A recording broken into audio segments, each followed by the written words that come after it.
Ընկերներ, ողջույն, սահմանն այսօր անցնում ենք հանուն Հանրապետության կուսակցության փոխնախագահ Ռուբեն Մեհրաբյանի հետ։ Բարի օր, պարոն Մեհրաբյան, շնորհակալություն միանալու համար։ Բարև ձեզ, պարոն Ոսկանյան, շնորհակալ եմ հրավերի համար, ողջունում եմ ձեր հարգարժան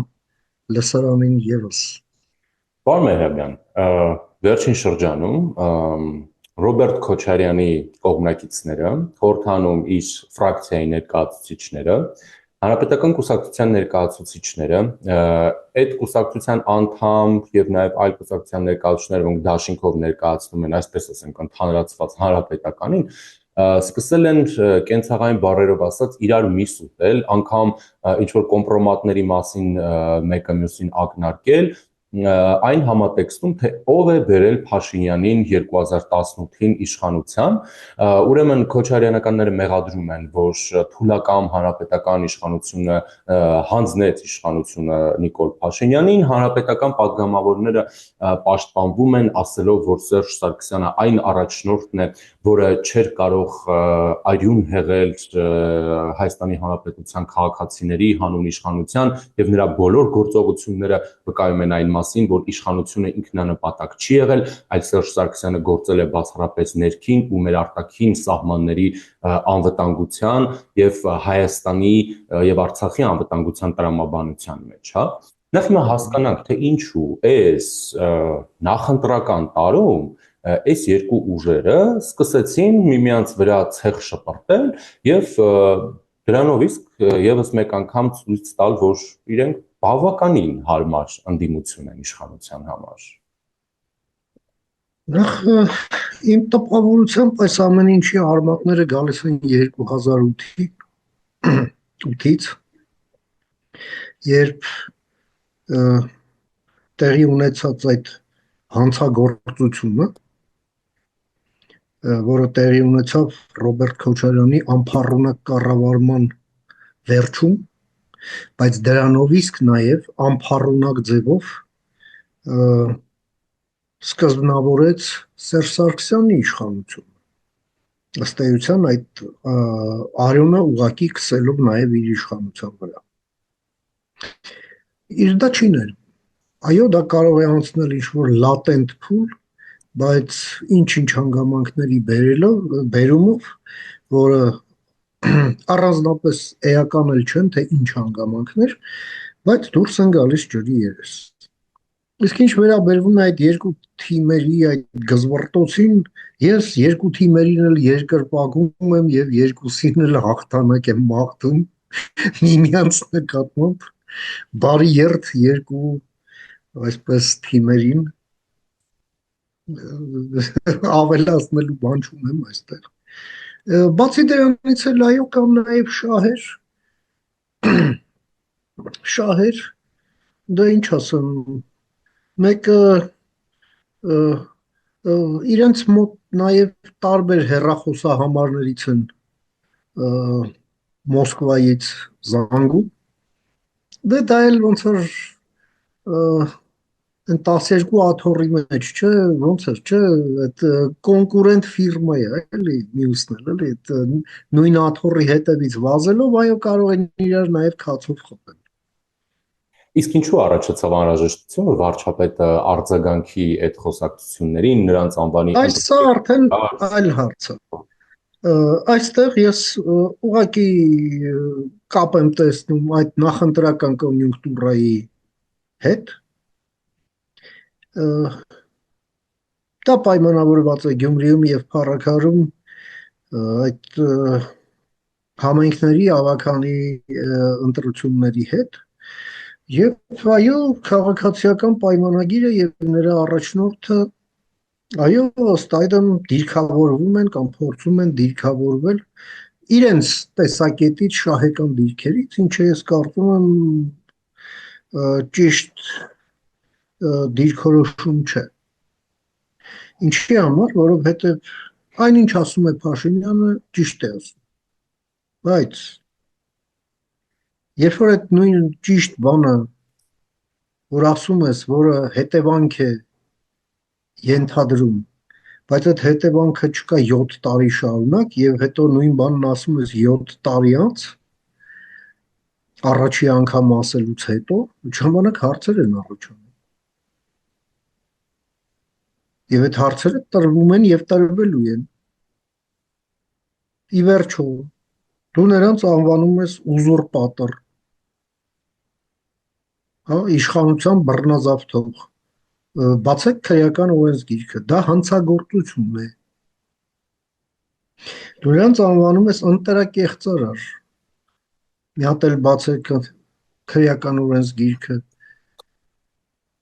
դա եւս հանցագործություն է։ Դրա համար շատ կոնկրետ պատժաչափեր են հասնում։ Իսկ հեղափոխությունը, որ տեղի ունեցավ, հեղափոխական իշխանությունը, որ եկավ, այդ ամենի առնվազն քաղաքական գնահատականը տվեց, որտեղ է թուղթ գրած, որ նրանք ընտրակեղծարար են։ Չկա տես թուղթ։ Կամ որ իշխանության ուզուրպացիա է տեղի ունեցել, ավելի վատ բան է տեղի ունեցել, տեղի է ունեցել պետության զավթում եւ պետության վերածում հանցագործության գործիքի, որով այո, այդ 20 տարի իշխանության տիրացած այդ կրիմինալ դիկտատուրան գործել է հանցագործություններ պետության անունից։ Իսկ պետության մեջ իշխանության եկած քաղաքական ուժը պարտավոր էր պետության այդ ֆունկցիան կատարել եւ պետության վրայից մաքրել այդ ախտը։ Արվեց ոչ, հիմա կանգնում եք ինչ բացատրում։ Ուզուրպատոր, հա, հետո, հա, ուզուրպատոր, հա, ընտրակեղծարար եւ բայց այդ ձեր խոսքերի հասցեատերերը այսօր ներկա են Հայաստանի քաղաքական կյանքում, խորհրդարանից մինչև տեղական ինքնակառավարման մարմիններ։ Եվ դրանք արդեն ձեր մոտ կոչվում են, ոնց են կոչվում, հարգելի ընդդիմադիր գործընկերներ։ Հիմա ես չհասկացա, ուզուրպատոր եւ ընտրակեղծարար, թե հարգելի ընդդիմադիր գործընկեր։ Էլ չեմ խոսում, դուք հարկատուների հաշվին այդ ուզուրպատորներին բերում եք դեբատների, պարզաջրում, բռոնզապատում եւ դնում եք, ասենք, որ խոսքի օրինակ վիճարկեն բազմապատկման աղյուսակ եւ համարում եք ձեր միսիան ավարտած եւ այս բարդակի անունը դնում դեմոկրատիա։ Դե կներեք։ Հաջորդը, այնինչ է ասում վարչապետը, որ դուք գնացեք որոշեք, ավելի ճիշտ դուք մի հատ խոստովանեք, թե ձեզ ով է բերել իշխանություն։ Թույլ տվեք պատասխանեմ, նրանց բերել է իշխանության Ռուսաստանը։ Ռուսաստանը։ Եվ ճիշտ է ասում վարչապետը, որ այո, նրանց եւ ինչի համար է բերել Ռուսաստանը։ Բերել է մի բանի համար, այո, Հայաստանի Հանրապետությունը որպես պետություն սկզբից բովանդակազրկելու, իսկ հետո էլ լուծարելու համար, այնպես ինչպես եղավ Արցախը։ Եվ որպեսզի նրանք անմռունչ, անվրդով եւ ականջները կախ իրականացնեն իրենց ռուս հայրիկի պատվերը։ Այո, դրա համար, բայց մենք ինչ ենք տեսնում։ Դուք դրանց սարքել եք ձեզ օպոնենտ, ամեն անգամ բերում մեզ ներկայացնում եք, ահա, նրանք ուզուրպատոր են, էսեն են, ու որպեսզի նրանք չգան, ընտրեք մեզ։ Լավ հասկացանք։ Այս խոսակցության մեջ այլևս բովանդակային ոչինչ չկա։ Սա լոզունգների կրակոց է արդեն հիշեցնում, ոչ մի բանի մասին, որովհետև եթե ուզուրպատոր հոդվածը դիժվեր նստածրու բանդ։ Երկրորդը, եթե ինքդ ես ասում, որ նրանց իշխանություն բերել է Ռուսաստանը, այդ քաղաքական կազմակերպությունների գրանցումը պետ ռեգիստրով պետք է չեղարկվի։ օրենքն է պակասում, սարքեք այդ օրենքը, բա քաղաքական մեծամասնություն եք, մեռանք ասելով։ Ռումինիայում ո՞նց են կիրառում այդ օրենքը, չէ՞։ Այնտեղ կա մի ռուսասեր թերմացք, որին հանեցին սկզբից իբր հաղթեց ընտրություններին, սկզբից չեղարկեցին ընտրությունները, իսկ հետո մի հատ նորից ուզեց մասնակցել, հանեցին ընտրություններից, դեռ ընտրությունները չսկսված։ Իրենք հարց են լուծում։ Նայած չի, որ ռումինացիները չէին կարող, ասենք, իրեն բերեին հարկատուների հաշվին դեբատների, հա, ռուսական թերմացքին կոչեին մեր հարգելի ընդդիմադիր գործընկեր, չէ, վզից բռնեցին եւ շպրտեցին դուրս։ Հիմա եկել եք մեզի չեք բացատրում, այդ մենք գիտենք։ Այո, ուզուրպատոր, այո, ընտրակեղծարար, այո, երկիրը ռուսական սապոգի տակ դնող, գիտենք, ուրիշ, այսօր էլ մի ինչ-որ կարմրադրոշ ոհմակ էլ կոչ է անում Ռուսաստանի հետ վերականգնել ռազմաքաղաքական դաշինք։ Ու դա դեռ գոյություն ունի։ Հասկանում եք։ Նա եկել եմ ասում, ում ինչ եք ուզում բացատրեք։ Եվ ինչի համար, որ մենք ինչ անենք ըստ այդմ։ Ինչու եք թույլ տալիս, որ քաղաքական դաշտը ապականեն այլ պետության շահեր սպասարկողներ։ Ու հետո մեզ բացատրեք, որ իրանք ահա այդքան վատն են։ Չհասկացա։ Պարոն Մեհրաբյան, մասնավորապես Ազգային ժողովի Հայաստան խմբակցության պատգամավորներից մեկը, Արմեն Գևորգյանը, հոդված է հրապարակել, որից ուզում եմ մեջբերել մի հատված։ Ուրեմն ասում է. Ռուսաստանը ամենադժվար լուծումները փնտրելու է Հայաստանում, որտեղ նրան առաջին հերթին անհրաժեշտ կլինի ռազմավարական առումով վստահելի գործընկեր գտնել։ Գործընկեր, որը բավականաչափ պատրաստված կլինի թուրքական աշխարհի հետ կոշտ, բայց կառուցողական երկխոսության համար։ Հայաստանում իշխանության հարցը հետևաբար անխուսափելիորեն սրվում է։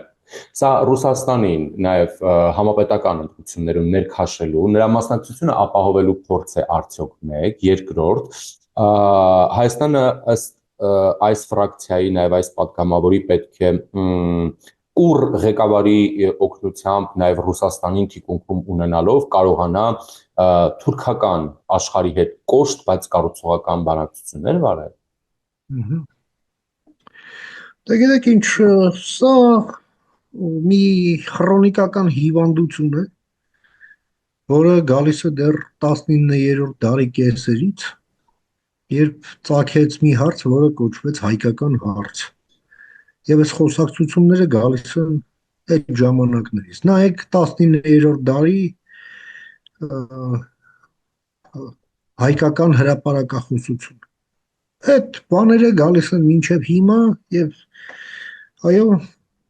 մարդիկ էլ կան, որ դեռ մինչև հիմա իրենց հետևությունները չեն արել, որ ռուսական գամբիտում զոհաբերվող զինվորիկի վերածելու սեփական երկիրը դնախ մեծ մեղք է եւ երկրորդն էլ կատարյալ ավարտուն ապուշություն։ Հետևաբար այդ առաջարկը մանավանդ հիմա, մանավանդ երբ հայ ժողովուրդը ունի 34-րդ տարին է անկախության, հա, ունի քաղաքական փորձ, ունի գրագիտություն, հա,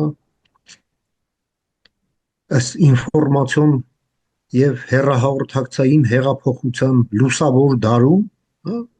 այդ նման բաները պարզապես չի ուտելու չէ։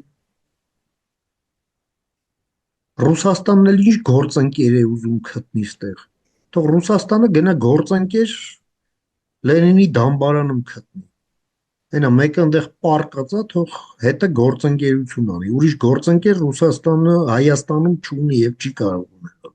Ռուսաստանը թե ում գործընկեր կունենա Հայաստանում, դա Ռուսաստանը չի որոշում, կամ ուզում, կամ չի ուզում, այլ դա որոշում է Հայաստանի Հանրապետության քաղաքացին։ Նման հոդված գրողները երևի թե մինչև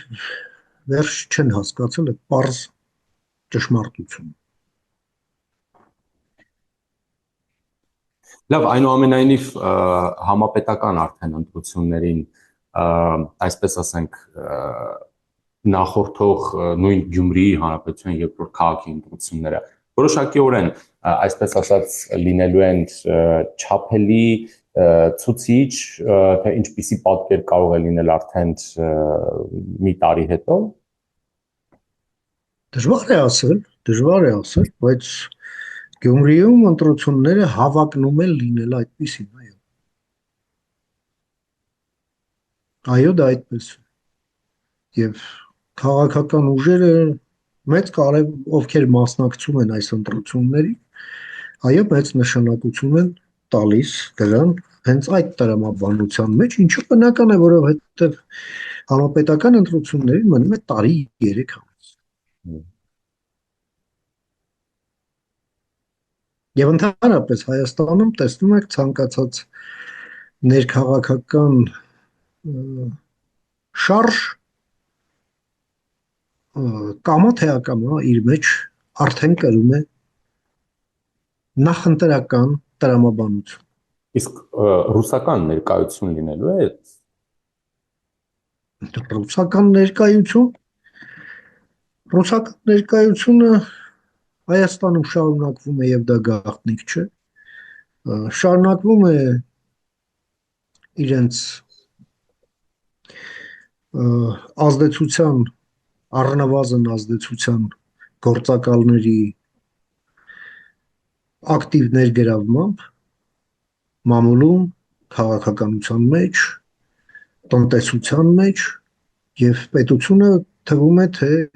նաև կա ուղղակի ուժային ներկայություն, հենց որի այսպես ասենք կենտրոնական օղակներից մեկն է Գյումրիում 102-րդ այդ կրիմինալ ռազմաբազը մարդակերների եւ Հայաստանի իշխանությունները կարծեք թե այսպես հստակ խնդիր չեն դրել ձերբազատվելու այդ աղբից, այդ ժանտախտից։ Դե իսկ մենք այդ խնդիրը դնում ենք, այո, որովհետև հայ-ռուսական բարեկամություն կոչված այս թյուրիմացությունը, հա, սա միայն հայ ժողովրդի հաշվին է, ռուսական կայսրության բեսպրեդելի շարունակականության մասին է սա։ Այո, մենք դա պետք է վերջ տանք եւ վերջ ենք տալու։ Մենք այլևս չենք վիճում դրա մասին։ Մենք կարող ենք բանավիճել, թե դա ինչպես, ինչ հերթականությամբ, այո, հնարավոր շոկերի մինիմիզացման տրամաբանության մեջ, այո, ցնցումներից հնարավորինս խուսափելով, բայց անշեղորեն, այո, մենք հենց հանդես ենք գալիս այդ դիրքերից, այո, ռուսական ներկայություն Հայաստանում ոչ միայն պետք չէ, այլև դա ուղղակի վարակ է Հայաստանի պետական եւ հասարակական մարմնի վրա։ Պարոն Մեհրաբյան, կարծես թե նույն բանը վարչապետը եւ իշխող ուժը փորձում են անել Գյումրիում սպասվող արտահերթ ընտրությունների մասով։ Կիրակի օրը վարչապետը Գյումրիում էր եւ նրա ելույթը բավականին հարցեր առաջացրեց եւ նա խոսում է, որ 300-ից 350 միլիոն դոլար ապօրինի գույք է մասնակցում այս ընտրություններին, ասում է Միշիկը, Սերժիկը, Ռոբերտը, Վարդանիկը եւ այլն։ Իր կուսակիցները անվանում են այս մարդկանց քրեական տարեր, թալանչիներ եւ նման բաներ եւ այդտեղ մի հարց հիշում է Գյումրիում այս անձանց, ովքեր մասնակցում են արտահերթ ընտրություններին, այդ ընտրություններին մասնակցում է օրինակ նույն Եվրադաշինքը, բայց վարչապետը կարծեք թե հրապարակայնորեն իր օպոնենտ, իր թիմի օպոնենտ Գյումրու ընտրություններին կարգում է Հայաստանի անցյալին, իրենց բառերով ասած, թալանչի եւ քրեածին անցյալին։ Ինչու՞։ Դե հենց մենք մինչև հիմա մեր զրույցի սկզբից հենց դրա մասին ենք խոսում։ Մեկ եւ երկրորդը օպոնենտ չեն կարգում, օպոնենտ դառնում են։ Այո, մենք դարձել ենք օպոնենտ այդ հարցում,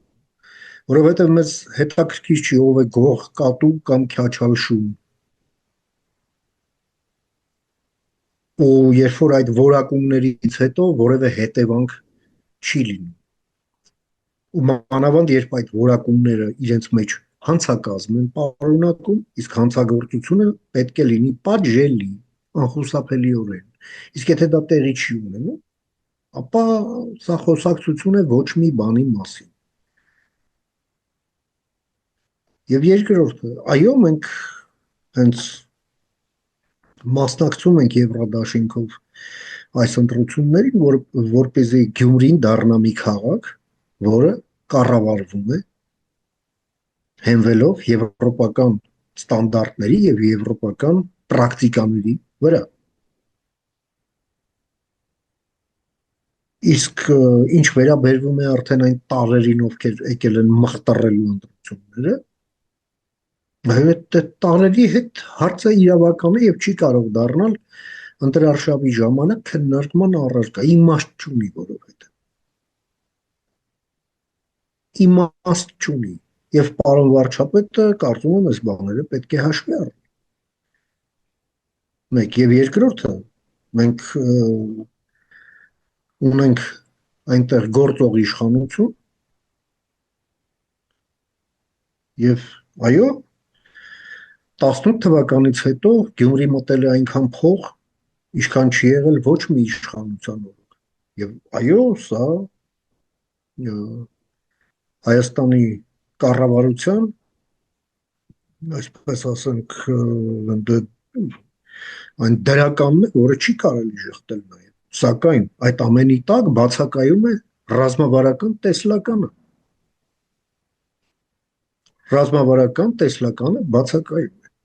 Կառավարման նոր պրակտիկաներ չեն ներմուծվել։ Եվ առաջարկված այս բաներով, երբ որ հաջողությունը հաշվում են քառակուսի մետրերով,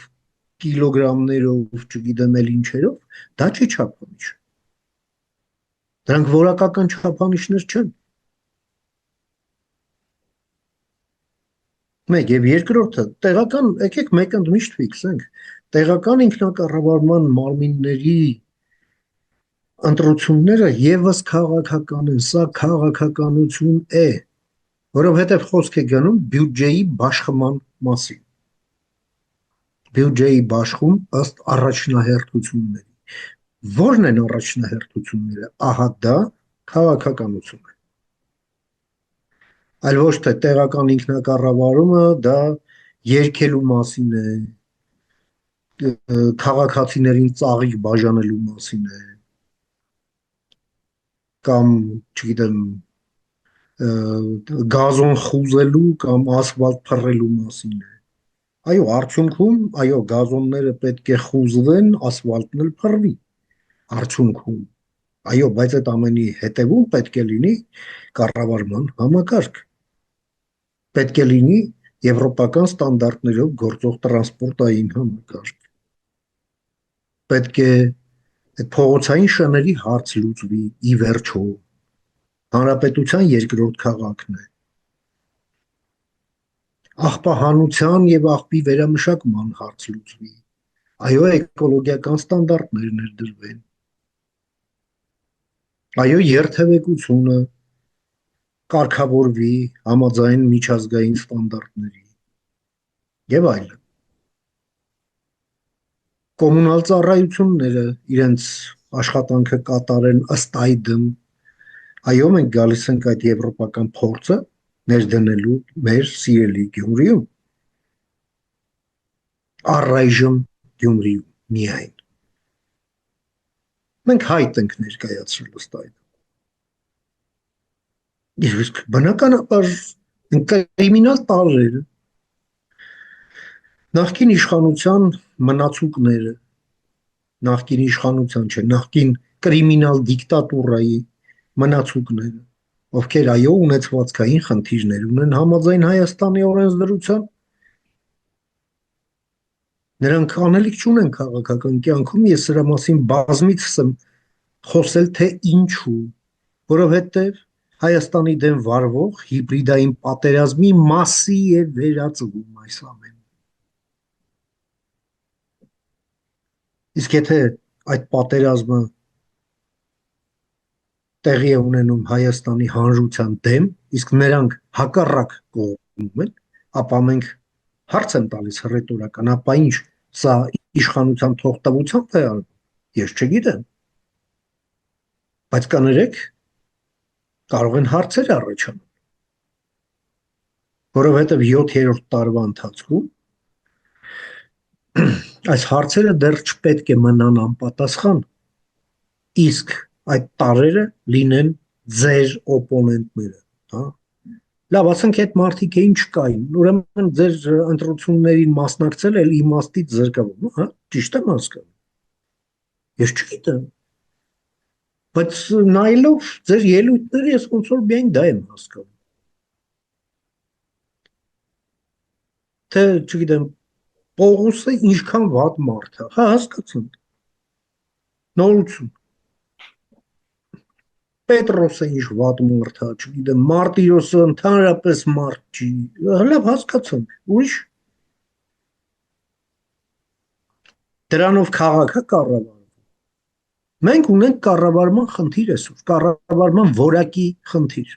Մենք ունենք ռեֆորմների խնդիր, ռեֆորմների տեմպի խնդիր, որովհետև ռեֆորմը վերցնում եք, գցում եք ոտներիդ։